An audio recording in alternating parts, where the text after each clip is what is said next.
ሆነ ተከናወነ በኢራንና በአሜሪካ መካከል የሚደረገው ድርድር ፋይናሊ በትናንትናው ዕለት በአሜሪካው ፕሬዝዳንት ዶናልድ ትራምፕ እና በኢራኑ ፕሬዝዳንት መስዑድ ፔዜሽኪያን አማካኝነት ከጀርባ በምታዩት መልኩ ተፈርሟል። ይህም እንግዲህ ጦርነቱ እንደቆመ ኦፊሻሊ እንደቆመ የሚያሳውቅ ሲሆን በነገው ዕለት ደግሞ በስዊዘርላንድ ጄኔቫ ደግሞ በኢራን ፎሬን ሚኒስቴር አባስ አራግጂ እና እንዲሁም በአሜሪካው ምክትል ፕሬዝዳንት ጄዲ ቫንስ በኩል እንግዲህ በጄኔቫ የሰርሞኒያል ስምምነት ወሬ ስምምነቱ ስነስርዓት የፍርርም ስነስርዓት በነገው ዕለት ይካሄዳል። ለማንኛውም ግን ወሳኞቹ ሰዎች ዶናልድ ትራምፕ እና የኢራኑ ፕሬዝዳንት ኦልሬዲ ፈርመውበታል። የኢራንና አሜሪካ ጦርነት በጦርነት ግንባር ላይ ኢራን ስለማሸነፏ ዓለም በሙሉ የተስማማበት ሲሆን በድርድሩ ግንባርስ ማን አሸንፏል የሚለውን እኔ የተደራደሩበትን 14 ፖይንቶች አጠር አድርጌ ልንገራችሁና እናንተ ወስኑበት ማለት ነው። የመጀመሪያው የተስማሙበት ስምምነት እንግዲህ ማንኛውንም አይነት ጦርነት በሪጅኑ ላይ ኢንክሉዲንግ ሌባኖስን ጨምሮ ጦርነቱ እንዲቆም ተስማምተናል ይላል። ባለፉት ስምምነቶች እንደምታውቁት በተለይ ባለፈው አርብ ዕለት ተስማምተው ሁርሙዝ ሰርጥ ተከፈተ ተብሎ ቅዳሜ መልሶ እንዲዘጋ የሆነው ሊባኖስን አያካትትም ብሎና አሜሪካ መካዳቸው እንደሆነ ታውቃላችሁ። እነ ጄዲ ቫንስም እነ ትራምፕም ስለ ሊባኖስ አልተነጋገርንም ብለው ክደው ነበረ። በአሁኑ ስምምነት ግን ሊባኖስንም ያካተተ የሚል መጥቷል። ይህ ይባል እንጂ በእስራኤል በኩል ስለ ሊባኖስ ምንም አያገባንም ጦርነታችን እንቀጥላለን የሚል ዛቻ ስላለ ምን እንደሚደረግ ገና የታወቀ ነገር ባይኖርም በኢራን በኩል ግን የሊባኖስ እያንዳንዱ መሬት ተይዞ ባለበት ሰዓት ይህ ስምምነት ተፈጻሚነት አይሆንም፣ ስለዚህ ያስወጡ ብላ እየዛተች ነው ያለችው ኢራን። በሁለተኛው በኩል እንግዲህ ሁለታችንም በሀገራችን የውስጥ ጉዳይ አንገባም ተባብሎ ተስማምተዋል። ኢራን ድሮም በአሜሪካ የውስጥ ጉዳይ ባትገባም አሜሪካ ግን በኢራን የውስጥ ጉዳይ ገብታ ስትፈተፍት እንደነበረ ታውቃላችሁ። የኢራን ተቃዋሚ ነን ብለው መሳሪያ ይዘው ሲተኩሱ የነበሩ ተቃዋሚዎች በኮታ አስቀምጡልኝ፣ እነሱን በመሳሪያ እስከመደገፍ እንዲሁም ደግሞ ይህንን ጦርነት ሲጀምሩ በቃ መንግስታችሁ ልንገለብጥላችሁ ነው፣ ሄልፕ እየመጣ ነው፣ ስለዚህ ተዘጋጁ ብለው በኢራን የውስጥ ጉዳይ ሲፈተፍቱ የነበሩት እንደ አሜሪካ እጃቸውን ተጠምዝዘው ከዚህ በኋላ በኢራን የውስጥ ጉዳይ አንገባም የሚል ስምምነት ላይ ተደርሷል ማለት ነው። ሶስተኛው ደግሞ እንግዲህ ይህ ሜሞራንደም ኦፍ አንደርስታንዲንግ ኦር የመግባቢያ ስምምነት ነው። ስለዚህ ዋናው ጉዳይ የኒውክሌር ጉዳይ የመሳሰሉ ዋና ዋና ችግሮችን በሚመጡት 60 ቀናት ውስጥ ተወያይቶ ለመፍታትም ስምምነት ላይ ደርሰዋል። አራተኛው እንግዲህ ኢሚዲየትሊ ይህ ሜሞራንደም ኦፍ አንደርስታንዲንግ በተፈረመ በደቂቃዎች ውስጥ ኢሚዲየትሊ አሜሪካ ሁርሙዝ ሰርጥ ላይ ጥላ የነበረውን ብሎኬድ ማንሳት ትጀምራለች። ይህንንም እንግዲህ በሚመጡት 30 ቀናት ሙሉ ለሙሉ አንስታ እንድጨርስ ተስማምተዋል። ያ ብቻ ሳይሆን ፋይናል አግሪመንት ከተፈረመ በኋላ ደግሞ በሚመጡት 30 ቀናት አሜሪካ ኢራን አቅራቢያ ያሉ ሰራዊቶቿን በሙሉ ጠራርጋ እንድትወጣ ስምምነት ላይ ተደርሷል ማለት ነው፣ ከኢራን አካባቢ እንድታርቅ። ሌላው ደግሞ አምስተኛው ደግሞ አሜሪካ ይህን ስታደርግ ኢሚዲየትሊ ደግሞ ይህ ሳይን ከተደረገ ሜሞራንደም ኦፍ አንደርስታንዲንግ ከተፈረመ በኋላ ኢራንም ኢሚዲየትሊ ሁርሙዝ ሰርጥን በመክፈት ሁርሙዝ ሰርጥ ላይ ታግተው ኦር ስታክ አድርገው የቀሩ መርከቦች ያለምንም ክፍያ ለሚመጡት 60 ቀናት እንደልባቸው እንዲንቀሳቀሱ ትፈቅዳለች ተብሏል።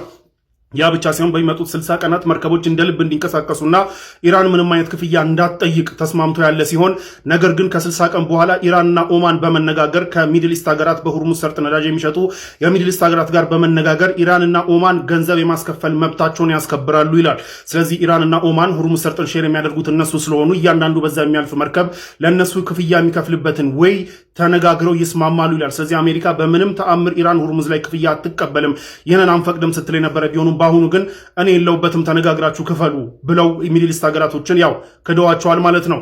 ሌላው እንግዲህ አምስተኛው ነው። ስድስተኛው ደግሞ እንግዲህ ኢራን ላይ በዚህ ጦርነት የደረሰው ጉዳት አስመልክቶ እሱን መልሶ ለመገንባት እንግዲህ አሜሪካና የአሜሪካ ሪጂናል አላዮች ኦር የሚድል ኢስት ሀገራት በሙሉ አንድ ላይ በመሆን $300 ቢሊዮን ኢንቨስት በማድረግ መልሶ ግንባታ ይፈጽማሉ ይላል። ይህ እንግዲህ ኢራን በባለፈው ድርድሮች $280 ቢሊዮን አካባቢ ነው ጉዳት የደረሰብኝ ስትል ነበረ። ያ በ$20 ቢሊዮን ተጨምሮላት እንግዲህ አሁን $300 ቢሊዮን ክፍያ እንደሚከፈላትም ተሰምቷል ማለት ነው። ሰባተኛው እንግዲህ አሜሪካ ጥላ የነበረችውን ላለፉት ዓመታት በሙሉ በኢራን ላይ በየጊዜው ስትጥላቸው የነበሩ ማዕቀቦችን በሙሉ ጠቅልላ ታነሳለች። ያ ደግሞ የዩኤን ሴኩሪቲ ካውንስል ሪዞሉሽኖችንም ጨምሮ እንዲሁም አሜሪካ በራሷ የጣለቻቸውን ማዕቀቦች በሙሉ ጨምሮ ሙሉ ለሙሉ ታነሳለች ኢራን ላይ ይላል። ይህንን ተከትሎ እንግዲህ ጀርመን፣ ጣሊያን፣ ፈረንሳይ ምናምን እነሱም ለማንሳት ሬዲ ናቸው። ስለዚህ ኢራን ማዕቀብ የተባለ ነገር በሙሉ ይነሳላታል ማለት ነው። ስምንተኛው ደግሞ ኢራንያን ከዚህ በኋላ በምንም መንገድ ኒውክሌር መሳሪያ ላለመታጠቅ ላለመግዛትም ላለማምረትም ቃል ይገባሉ ይላል። ይህንን ኢራኖች ከዚህም በፊት በተደጋጋሚ ቃል ሲገቡት የነበረው ነው። እንዲሁም ከኦባማ ጋር በነበራቸው አግሪመንትም ስለ ኒውክሌር መሳሪያ ላለመታጠቅ ስምምነት ነበራቸው። የአያቶላ አሊ ኾሜኒም ፈትዋ አለ ኒውክሌር ዌፐንን የሚከለክል። ነገር ግን ዶናልድ ትራምፕ በመጀመሪያ ተርማቸው የኦባማን እያንዳንዱን ስራ ማንቋሸት ስለሚወዱ የኦባማን አግሪመንት ቀደው ጥለው መሆኑን ተከትሎ ነው እንግዲህ ወደ 400 ኪሎ ግራም የሚሆን 60% ኢንሪችድ ዩሬኒየም ሊመረት የቻለው በዶናልድ ትራምፕ ጥፋት ነው። ይህንን ተከትሎ እንግዲህ ኢራኖች በዚህ ስምንተኛው ነጥብ ላይ ደግሞ ምንድነው ምንም ምንም አይነት ኒውክሌር ላለመታጠቅና ላለማምረት ላለመግዛት ተስማምተዋል። በፊት እንደተስማሙት ማለት ነው። አሁን እጃቸው ላይ ያለውን 450 ኪሎ ግራም የሚሆነውን ኢንሪችድ ዩሬኒየም ደግሞ የሚወገድበትን መንገድ ተወያይተው ይወስናሉ ሁለቱ ሀገራቶች ይላል። ኢራንና አሜሪካ ምናልባትም አገር ውስጥ ዳይሉት ሊደረግም ይችላል የሚልም ፖይንት አለ ማለት ነው።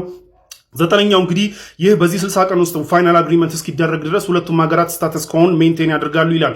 ኢራንም ምንም አይነት ኒውክሌር አታብላላም፣ አሜሪካም ደግሞ ምንም አይነት አዲስ ማዕቀብ መጣልም ሆነ ሰራዊት ማስጠጋት የመሳሰሉ እርምጃዎች እንዲሁም ዛቻዎችን የሚባሉ ነገሮች አይኖሩም። ስለዚህ ስታተስ ኮን አሁን ያለው ኖርማል ስታተስ ኮ ለሚመጡት 60 ቀናት ያለምንም ማወላወል እናስጠብቃለን ተባብሎ ተስማምተዋል። አስረኛው ደግሞ እንግዲህ ይህ ኢሚዲየትሊ ሜሞራንደም ኦፍ አንደርስታንዲንግ ከተፈረመ በኋላ አሜሪካ የኢራን ነዳጆችን እንደልብ እንዲሸጡ ፍቃድ ትሰጣለች ይላል።